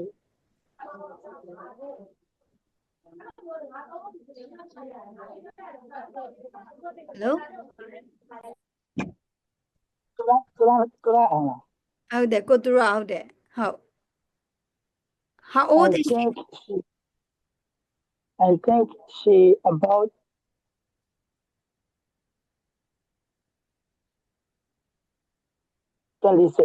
26 okay နော်ဒါဆိုကျွန်တော်ကခံမန်းတာပဲ guess လိုက်တာခံမန်းလိုက်တာနော်ညီမတို့နဲ့အင်္ဂလိပ်လိုမှားပါပြောပြရတယ်နော်ခံမန်းလိုက်တာဒါဆိုရင် I think ကထင်တာပေါ့ဟုတ်လားဒါမှမဟုတ်လဲတယောက်ကအချိန်မေးရပေါ့ What time is it လို့မေးရအချိန်မေးလေ What time is it ဘယ်နာရီထိုးပြီလဲအဲဆိုရင် I think is 2 o'clock ရတယ်ဖြေလို့ရတယ်နော် I think ဆိုတာငါထင်တယ်လို့ပြောဒါဆိုရင်နော်ချိုးတွေနာမည်ပြောရလဲသိပြီနာမည်မေးရလဲသိပြီအသက်မေးရလဲသိပြီနေရာမေးရသေးအများကြီးပဲသိပါပြီလက်တွေအသုံးချဖို့ပဲလို့လားဟဲ့နော်ကိုယ့်ဘာကိုအိမ်မှာပြောစရာရှိရဆိုရင်အခုတပတ်တောင်ပြီးသွားပြီဒီနေ့ဆိုရင်တပတ်ပြည့်သွားပြီအင်္ဂလိပ်လိုစမှုတ်လို့ရပြီနော်ဘိုးလိုစပြောလို့ရပြီနော်နားလဲရမလားရသူတို့လို့ပြောမှာကိုလို့ဟုတ်တယ်နော် Okay ဒါဆိုရင် listen and find out တယ် find out ဆိုတာကရှာမယ်နော်ဆိုတော့အဖြေကြည့်အောင်ချေမှာ26လို့ခမန်းထားတယ်14လို့ခမန်းထားတယ်ဒါဆိုကြည့်မယ်နော်ခြေကနှစ်ခေါက်ဖွင့်မယ်ပထမတစ်ခေါက်ကတော့ထုံးစံတိုင်းပဲအစကနေအဆုံးထိတောက်လျှောက်ဖွင့်သွားမယ်ဒုတိယတစ်ခေါက်ကျရင်တကြောင်စီနေမိမယ်နော်တိချလိုက်နေတာနော်ဒါပြီးနားမယ် 2.15. 1. How old is he? He's 28. 2. 2 Her name's Molly. She's 9. 3. His name's Nathan. He's 15 tomorrow. 4. This is little Hua. She's 2. 5. This is Claire. She's 29, nearly 30. Okay ဒီတစ်ခေါက်ကျတော့တကြောင်ကြီးစီကိုတစ်ချက်ကဖွင့်ပေးမယ်ပြီးအကုန်လုံးလိုက်ပြောမယ်ဟုတ်ပြီနော်ဘာကြားလဲဆိုတော့အကုန်ပြောမယ်နော် 2.15. 1. How old is he? ဘာပြောပါလဲ How old How old is he ကိုကျတော့ဆက်တော့ is he ဖြစ်သွားတာနော် How old is he How old is he အိုးနောက်ကဒီတန်နဲ့ပါဆက်တော့ How old is he ဖြစ်သွားတာအမှန်နော် How old is he ဆက်ပြောတဲ့အခါမှာ How old is he ဟုတ်ပြီနော် He's 28. ဟုတ်ပါ He's 28 He's 28. He's 28 so he He's 28. ဒီရဲ့ဒီကောက်က he is so he's 28 He's 28 he is 2. Her name's Molly. Her name Molly Her name's Molly ကျန်အကဲလေအဲ့စာကြောင့်မှတစ်ချက်က she သုံးချင်ဘယ်လိုပြောလို့ရ She's she ညလို့သုံးလို့ရလား Now. Her name. her name မာလီတို့မပြောဘဲနဲ့ she ရဲ့သုံးတယ် She's married. she is Marlin okay နော် her name is Marlin she's Marlin She's married. He's 9. ဘယ်လောက်လဲ He's Nine. nine. she's 9 you know she's 9 တော့ Nine. she's 9 Oh, He's only nine. Three. oh, His name's Nathan. His name. his name Nathan his name is Nathan He's 15 tomorrow. 16 tomorrow. he's 15 15နှစ်ကိုပြော he's 15 tomorrow မနေ့ပြန်ဆိုရင်15နှစ်ပြည့်ပြီလို့ပြောတာ 4. This is little Hua. She's 2. this is little was ဆိုတာနာမည်လေးပြောတာကလေးလေးနာမည်နော် This is မင်းကျန်လာကလေးတကယ် ကလေးဘွားလေးပါတဲ့ဆိုတော့she is 2 နည်းနည်းပဲ She ရှိတယ် is 2. 5. This is Claire. She's 29. this This is Thank- Claire. is it Claire she 39 is 29 Nearly 30. Nearly 30. nearly 30 so she is သူက Claire ပေါ့သူနာမည်ပြောသွားတယ်ပြီးတော့ Okay. this is Claire she is 29သူက29နဲ့ nearly 30ဆိုတော့29ကျော်ပြီ30တဲ့ရောက်နေပြီပြောချင်တယ်ဟုတ်ပြီနော်အဲ့ဆိုရင်နားမလဲရရှိလား မရှိဘူးเนาะဒါဆိုဒီချက်ပုံမှန်တကလုံးလေးတွေကိုအတန်ထွက်ပြမယ်เนาะအိမ်ကအကိုလေ့ကျင့်လို့ရအောင်လို့1 and 2ဆိုတော့ချက်အကုန်လုံးကိုမြူလိုက်မယ်မြူပြီးတော့ပဲပြောမယ်เนาะမိုက်ပိတ်ပြီးပြောမယ်เนาะအဲ့ထဲမှာမရှင်းတာရှိမှမူပိုင်းမိုက်ဖွင့်ပြီးမိမယ်เนาะ okay ဒါဆိုရင် amazing architect awful beautiful building center city မဟုတ်ဘူးเนาะ city country doctor fantastic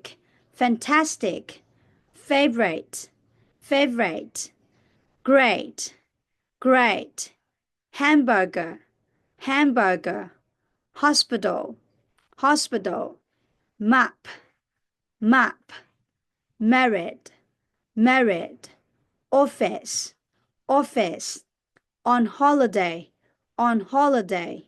really good two view weather where လို့ပြောနော် where ရလို့ပြောနော် where word you're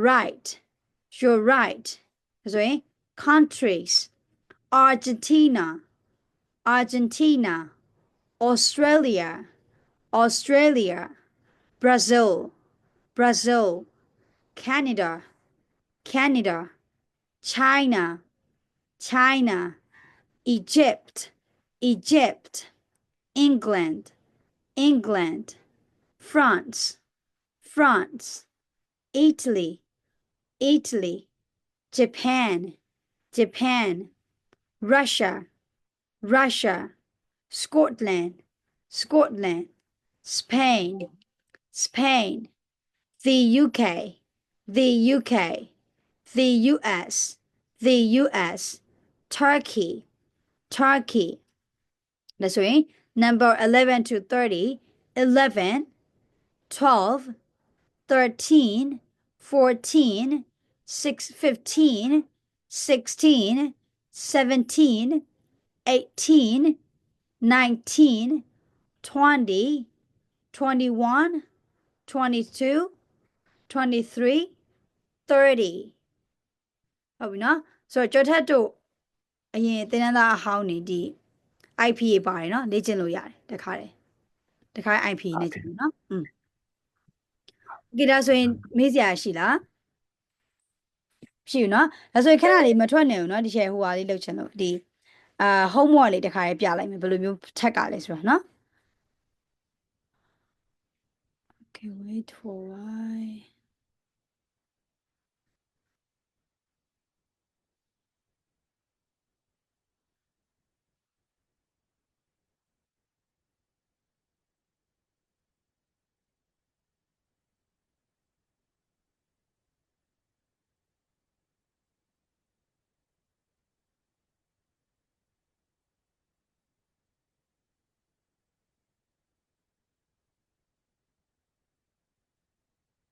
Okay ဒါဆိုရင်အချက်က homework ရတဲ့အခါမှာဒီလိုမျိုးလေးတွေ့လိုက်မယ်ချိုး classroom နဲ့မှာဒါဆိုရင်ဒါကအချက်တက်ချက်ဒီလိုမှာ classroom မှာဒါကလေးနေတော့မဆိုင်ဘူးဒါပေမဲ့ exam အနေနဲ့ပြရနော်ဆိုတော့ဒီလိုမျိုးလေးတွေ့လိုက်မယ်အဲ့လိုမျိုးတွေ့ရဲ့အခါကြလို့ရှိရင်ဒီချေတို့ကကိုက homework ထပ်ချင်တယ်မလားထပ်ချင်ဒီမှာကြည့် add to create ကိုနှိပ်လိုက် add or create ဟုတ်ပြီနော်နှိပ်လိုက်ပြီဖုန်းနဲ့တူပဲနော်နှိပ်လိုက်တဲ့အခါမှာ Google Drive ဆိုတာကြာလာလိမ့်မယ် link နေ file နေ share ဆိုတော့ချေတို့ပုံကိုချုပ်ချင်တာဆိုတော့ Google Drive ကိုနှိပ်မယ်ဟုတ်ပြီနော် Google Drive ကိုနှိပ်ပြီးတော့မှချေတို့ဒီမှာဆိုရင် upload ကိုနှိပ်ကြတယ် upload မှာဒီ browser ကိုဝင်တယ်ပြီးလို့ရှိရင်ချေတို့ရိုက်ထားတဲ့ဓာတ်ပုံချေတို့ရဲ့ homework ဓာတ်ပုံနှိပ်ပြီးလို့ရှိရင်ဒီလိုမျိုးလေးအဒီသားမှာ hand in ဆိုပြီးပေါ်လာတယ်အဲ့တော့ HANDIN ကိုတွေ့ရင်နှိပ်လိုက်အောင်မယ်ဒါဆိုလို့ရှိရင်ဘယ်လိုမျိုးဖြစ်သွားမှာလဲဆိုတော့ဒီချေဟိုတနေ့ကပြတယ်မျိုးဒီလိုမျိုးဖြစ်သွားမှာဒီလိုမျိုးလေးဖြစ်သွားမှာပြန်ပြောမယ်နော်နောက်တစ်ခါပြန်ပြောမယ်ဒီချေတို့က homework ထပ်ချင်တယ်ထပ်ချင်တဲ့အခါကျရင်ဘယ်လိုလုပ်မှာလဲဒီမှာ add or create အပေါင်းလေးကိုနှိပ်မယ် add or create ကိုနှိပ်လိုက်ပြီနှိပ်လိုက်ပြီးဘယ်ကိုနှိပ်မှာလဲ Google Drive ကိုနှိပ်မယ်ဟုတ်ပြီနော်နှုတ်မှတ်ပြီးရေးထားနော် Google Drive ကိုနှိပ်မယ်အဲ့ဒီမှာ upload ဆိုတာကိုနှိပ်မယ် upload upload ဆိုတာကိုနှိပ်မယ်ပြီးကြတော့မှ browse browser ကနေပုံရွေးပြီးတော့လုပ်မယ်ဟုတ်ပြီနော်ပြီးရနဲ့ဗာနှိပ်ကမှာလဲနောက်ဆုံးအဆင့်အနေနဲ့က handin ကိုနှိပ်လိုက်ပြီးလို့ရှိရင်ချေရဲ့ file လေးပြည့်ရဆောင်ပွားရင်ရပါပြီဟုတ်ပြီနော်ဒါဆိုရင် submit ဖြစ်သွားပြီဟုတ်ပြီနော်ဒီမှာဆိုရင်ဒီမှာဆိုလဲ due date ပါဒီမှာတော့ due ဆိုတာရှိတယ် due ဆိုတာကနောက်ဆုံးထပ်ကမဲ့နေ့ကိုပြောတာဒီချက် due တပတ်ခွာပြီးထည့်ထားပေးမယ်ဟုတ်ပြီနော် lesson ပေါ်မူတည်ပြီးတော့ဒီချက်ခတ်တဲ့ပေါ်လွယ်တဲ့ပေါ်မူတည်ပြီးတော့ချက်ဒီမှာနောက်ဆုံး date ထားပေးထားမယ်ဆိုတော့စာအုပ်မြတ်တဲ့ကလေးတွေက PDF လေးကိုဖွင့်ပြီးတော့လုပ်ပေးဟုတ်ပြီနော် PDF ကိုဖွင့်ပြီးတော့number 1ရဲ့ blog ပေါ့ဒါမှမဟုတ်အဲ့လိုမျိုးလေးထည့်ပြီးဖြည့်ပေးနော်ဆို PDF ကိုခဏအဲ့ဆိုဒီချက် workbook တစ်ခါရရှင်းပြလိုက်မယ်နော်ခလေးဒုက္ခရောက်မှာဆိုလို့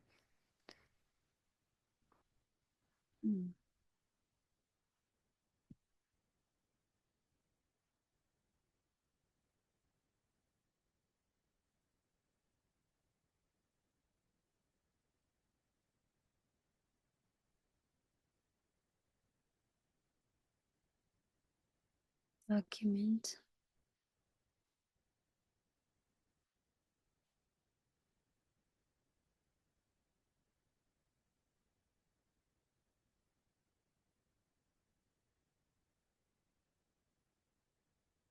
ဒါဆိုရင် homework ကပထမဆုံး unit 1ဆိုတော့ဒီချက်တစ်ခါရှင်းပြလိုက်မယ်ဆိုတော့ဒီမှာဆိုဒါ workbook ပေါ့နော်ဒါ workbook ရဲ့ PDF ဒီချက်တစ်ခါရဲ့ grade မှာပို့ထားပေးတာဆိုတော့ဒီမှာကြည့်မယ်ဒါဆိုရင် unit 1 hello ဟုတ်လား hello ဆိုတော့ဒီမှာ grammar အနေနဲ့ဆိုရင်ကိုက PDF သမားတွေကတချို့ကျတော့ lab ဒီလိုကွန်ပျူတာနဲ့ဆိုလို့ရှိရင်တော့ရိုက်လို့ရမယ် laptop တွေပိုင်းနဲ့ဆိုရိုက်လို့ရမယ်အကယ်မရဘူးဆိုလို့ရှိရင်grammar လို့ခေါင်းစဉ်တက်လိုက် plus စာအုပ်ထဲမှာ grammar လို့ခေါင်းစဉ်တက်မယ်ပြီးရင် number 1လို့ခေါင်းစဉ်တက်မယ်ပြီးကြတော့မှ number 1ရဲ့ number အသေးလေး1ဆိုတော့ hello I'm Moha ပြီးတော့ hello ဒီ blank မှာတခါရဲစာကြောင်းလေးရေးလိုက်မယ် number 2ဆိုလည်းအဲ့လိုပဲ recorder the words to complete the composition ဆိုတော့ခြေတို့ကမှကြီး reorder ဆိုတာကစလုံးတွေကိုပြန်ပြီးရေးခိုင်းတာအစင်လိုက်ဆိုတော့ဒီမှာဆိုရင်အဲ့လိုပဲ number 2ရဲ့1ဆိုရင်သူ sentence လေးပြန်ရေးမယ်ဟုတ်ပြီနော် number 3မှာဆိုရင် this is ပေါ့နော် this is မှာလည်းအဲ့လိုပဲ number 3လို့ရေးမယ်ပြီး3ရဲ့1ကအဖြေပါလဲ3ရဲ့2ကအဖြေပါလဲလို့တစ်ခါရေးမယ်ဒီမှာ4ရှိမယ်သူ့ number အတိုင်းပဲရေးပြီးဖြေသွားအောင်မှာဆိုရင် vocabulary မလားအဲဆိုရင် vocabulary လို့ခေါင်းစဉ်တက်မယ်ပြီးဒီမှာကြည့် number 1ဆိုရင် sandwich number 2ဆိုရင်ပါလဲကိုယ့်ကိုဒီတိုင်းလေးမဟုတ်ဘူးနော်ဒီတိုင်းလေးပဲရေးလိုက်ဒီစာအုပ်နဲ့သမားတွေကတော့ပို့လွယ်တာပေါ့နော်တလုံးစဉ်းစားရတယ်မလို့တော့ဟုတ်ပြီနော် number 1ဆိုရင် sandwich number 2ဆိုရင်ပါလဲ number 3ဆိုရင်ပါလဲဟုတ်ပြီနော်ပြီးဒီမှာ2ရှိမယ်ဒီမှာနံပါတ်ဒါဆိုရင် plurals ဒါဆိုလဲ plural လို့ခေါင်းစဉ်သူရဲ့ခေါင်းစဉ်ကြီးတွေလာရင်ခေါင်းစဉ်တက်မယ်ပြီးကြမှာနံပါတ်တက်မယ်ခေါင်းစဉ်တက်ပြီးနံပါတ်6လို့ရေးပြီး1ကိုမှပါလဲ taxi 10 taxi နော် watches ဟုတ်လားအဲ့လိုမျိုးလုပ်မယ်7လည်းတူပဲအကုန်အဲ့လိုပဲလုပ်ကြမှာဒီမှာဆိုရင် everyday english ခေါင်းစဉ်တက်မယ်တခါရေးမယ်ရမယ်နော်ဒီ review လဲတခါရေးလုပ်ပေးရမှာဟုတ်ပြီနော် review ဆို review လို့ခေါင်းစဉ်တက်သူ့အောက်တခါရေးဖြည့်ရုံပဲဟုတ်ပြီနော် underline ဆိုတာကမြင်တာခိုင်းတာနော်မြင်ဒီဟာကိုပြန်ကူးပြီးတော့မြင်လေးတိုင်းဒါမှမဟုတ်လေဒီမှာ number underline the correct answer ဖြစ်တဲ့အတွက်ကျွန်တော်ကအဖြေမှန်ဝဲရေးလိုက် hello James ဆိုရင် I very well မဟုတ်ဘူး hi Ben ဆိုရင်အောက်မှာ number 1 high van ဆိုပြီးရေးလိုက်ရတယ်အဲဆိုရင်